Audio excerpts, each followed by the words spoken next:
एक बार फिर से स्वागत है आपका मेरे इस YouTube चैनल में। आज मैं बात करने वाला हूँ क्लास 7 का चैप्टर नंबर 7 जो चैप्टर का नाम है पापा खो गए। ये एक नाटक था।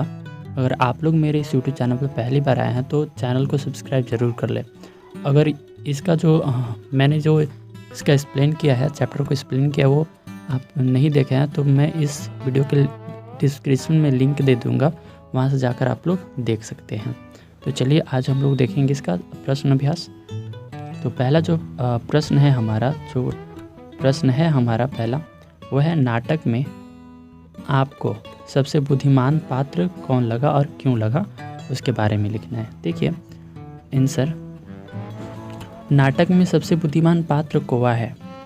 ठीक है, जो सबसे बुद्धिमान पात्र जो है वो नाटक में वो कौवा है, क्योंकि अंततः कौवे ने ही लड़की के पापा को ढूंढने का उपाय बताया था। जब अंत आया था तो जब कहानी का यानी कि नाटक का अंत आया था तो कौवा ही उपाय बताया था लेटर बॉक्स को। उसी की योजना के कारण लेटर बॉक्स संदेश लिख पाता है। ठीक है, अगला क्वेश्चन है पेड़ और खंभे में दोस्ती कैसे हुई थी, उसके बारे में लिखना है। देखिए पेड़ और खंभा दोनों पास पास खड़े होते थे। एक दिन जब जोरों की आंधी आती है तब खंभा पेड़ के ऊपर गिरने से खुद को रोक नहीं पाता है। उस वक्त पेड़ खंभे को संभाल लेता है और स्वयं जख्मी हो जाता है। इसी कारण खंभे को करूर भी खत्म हो जाती, जो अकड़ होती है वो खत्म हो जाती है और अंततः बाद में दोनों की दोस्ती हो जाती है। ये जो वाक़या हुआ था इसी के कारण पेड़ और खंभे में दोस्ती हो जाती है। अगला क्वेश्चन है लेटर बॉक्स को सभी लाल ताऊ क्यों कहकर पुकारते थे। तो देखिए आंसर, लेटर बॉक्स ऊपर से नीचे तक पूरा सिर्फ लाल रंग का था। जो लेटर बॉक्स होता है आप लोग नहीं देखे होंगे, लेकिन जो लेटर बॉक्स होता है वो लाल रंग का होता है। वो बड़े की तरह बातें भी करता था। ठीक है, बड़ों की तरह बातें भी करता था लेटर बॉक्स, इसीलिए उसे सभी लाल ताऊ कहकर पुकारते थे। ठीक है, आगे है क्वेश्चन कि लाल ताऊ किस प्रकार बाकी पात्रों से भिन्न है, अलग है, इसके बारे में लिखना है। देखिए पूरे नाटक में केवल लाल ताऊ ही एक ऐसा पात्र है जिसे पढ़ना लिखना आता है। बाकी पात्रों में से किसी को भी लिखना या पढ़ना नहीं आता है। उसे दोहे भजन भी गा लेता था। लाल ताऊ की यही गुण उसे अन्य सभी पात्रों से अलग बनाती है, भिन्न बनाती है। अगला क्वेश्चन है नाटक में बच्ची को बचाने वाले पात्र में एक सजीव पात्र है, उसकी कौन सी बातें आपको मज़ेदार लगी, लिखिए। ठीक है, जो सजीव पात्र है वो देखिए नाटक में बच्ची को बचाने वाले में से जो कौवा है एक सजीव पात्र है। उसकी मज़ेदार बातें ये है कि पहला है, देखिए ताऊ एक जगह बैठे रहकर ये कैसे जान सकोगे, उसके लिए तो मेरी तरह रोज़ चारों दिशा में गश्त लगानी पड़ेगी, तब जान पाओगे ये सब कैसे होता है। ठीक है, ये पहला बात हुआ। और दूसरा बात यह है कि लड़की की नींद से जागने तक कौवा बोल रहा था, पूछने पर कहा मैंने नहीं की। ठीक है, ये भी बहुत फनी लगा था जब चैप्टर पढ़ रहे थे उस समय। तीसरा है वह दुष्ट कौन है। ठीक है, ये वह दुष्ट कौन है, पहले उसे नज़र तो आने दीजिए, ये कौवा बोला था ना। ठीक है, ये इसकी तीसरी बात। और इसकी चौथी बात तो सबसे मज़ेदार लगी कि सुबह जब हो जाए तो पेड़ राजा आप अपने घनी छाया इस पर किए रहे, वह आराम से देर तक सोई रहेगी ये बच्ची। ये योजना भी वही बनाया था। ठीक है, ये सारी बातें जो थी कौवे की मज़ेदार लगी हमको। अगला क्वेश्चन है क्या वजह थी कि सभी पात्र मिलकर भी लड़की को उसके घर तक नहीं पहुंचा पा रहे थे। तो देखिए सभी पात्र मिलकर भी लड़की को उसके घर नहीं पहुंचा पा रहे थे, क्योंकि लड़की इतनी छोटी थी और इतनी भोली थी कि उसे अपने घर का पता, गली का नाम, सड़क का नाम, घर का नंबर, यहाँ तक कि अपने पापा का नाम तक भी नहीं मालूम था। ऐसे वास्तव में लड़की को उसके घर तक पहुँचाना संभव ही नहीं था। इसीलिए जो सारे पात्र जो थे लड़की को घर तक नहीं पहुँचा पा रहे थे। अगला क्वेश्चन देखिए कि आपने देखा होगा नाटक के बीच बीच में कुछ निर्देश दिए गए हैं। ऐसे निर्देश से नाटक के दृश्य स्पष्ट हो जाते हैं, जिसे नाटक खेलते हुए मंच पर दिखाया जाता है, जैसे सड़क, रात का समय, दूर कहीं कुत्ते की भौंकने की आवाज़ आदि। आपको रात का दृश्य मंच पर दिखाना हो तो क्या क्या करेंगे सोचकर लिखिए। एक अनुमान और कल्पना से जो क्वेश्चन लिया गया है वो है। सो देखिए अंधेरी रात का दृश्य है, ठीक है, अंधेरा रात है, उसका सीन है। आसमान में तारे नज़र आ रहे हैं, सड़क के किनारे बिजली के खंभे की लाइट जल रही है, दूर मेंढक की आवाज़ आ रही है। अंधेरा होने के कारण रास्ता बिल्कुल सुनसान है, आसपास कुत्ते भौंक रहे हैं, ऐसा लिखा जा सकता है, ठीक है। आगे देखिए सेकंड क्वेश्चन है कि पाठ को पढ़ते हुए आपका ध्यान कई तरह के की और क्या होगा। अगले पेज पर दिए गए अंश से विराम चिन्हों को हटा दिया गया है, ध्यानपूर्वक पढ़िए तथा उपयुक्त चिन्ह लगाइए, ठीक है। एक बार हम लोग इसको पढ़ेंगे और विराम चिन्ह लगाएंगे। देखिए मुझ पर भी एक रात आसमान से गिड़गिड़ाती बिजली आ पड़ी थी। यहाँ पे जो थी है उसके जगह पे विराम चिन्ह हो सकता है, ठीक है।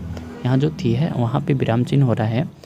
अरे बाप रे, वो बिजली थी या आफत। यहाँ जो थी है वहाँ पे भी विराम चिन्ह होगा। आफत याद आती ही अब भी दिल धक धक करने लग जाता है, यहाँ भी होगा। और बिजली जहाँ गिरी थी यहाँ कोमा होगा ना, वहाँ खड्डा कितना गहरा पड़ गया था। खंबे महाराज, अब जब कभी बारिश होती है तो मुझे उस रात की याद आती है, अंग थर थर काँपने लग जाते हैं, ठीक है। ये जो था पूर्ण विराम और कोमा था, ठीक है।